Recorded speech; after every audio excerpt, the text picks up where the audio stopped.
प्रजासत्ताक दिनाच्या निमित्ताने आयोजित केलेला कार्यक्रम म्हणून थोडंसं त्या विषयाला न्याय द्यावा म्हणून मी कविता आपल्यासमोर ठेवतो आहे. कमलाकर सरांची माझी कविता समविचारी आहे. माझ्या कवितेचा शीर्षक आहे भारत माता की जय.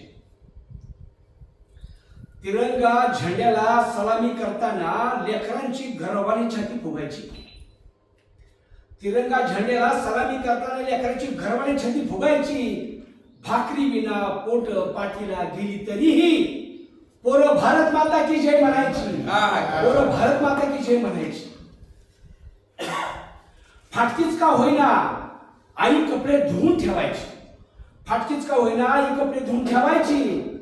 डोंगरावर फाटलेल्या चड्डीला जुन्या कपड्याचा ठिकाण लावायची आणि पोरं भारत माता की जय म्हणायची. पोरं भारत माता की जय म्हणायची. खांद्यावर तिरंगा घेऊन आमची दिंडी निघायची. खांद्यावर तिरंगा घेऊन आमची दिंडी निघायची. भिंती पल्याळ माझी माय. भोसले सर.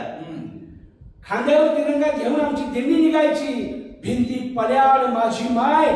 भरल्या डोळ्यांनी पाहायची. भरल्या डोळ्यांनी पाहायचे आणि पोरं भारत माता की जय म्हणायची. पोरं भारत माता की जय म्हणायची. दिल्लीत चालताना विषमतेच्या दरीत माझा हा कडेलोट व्हायचा. दिल्लीत चालताना विषमतेच्या दरीत माझा हा कडेलोट व्हायचा.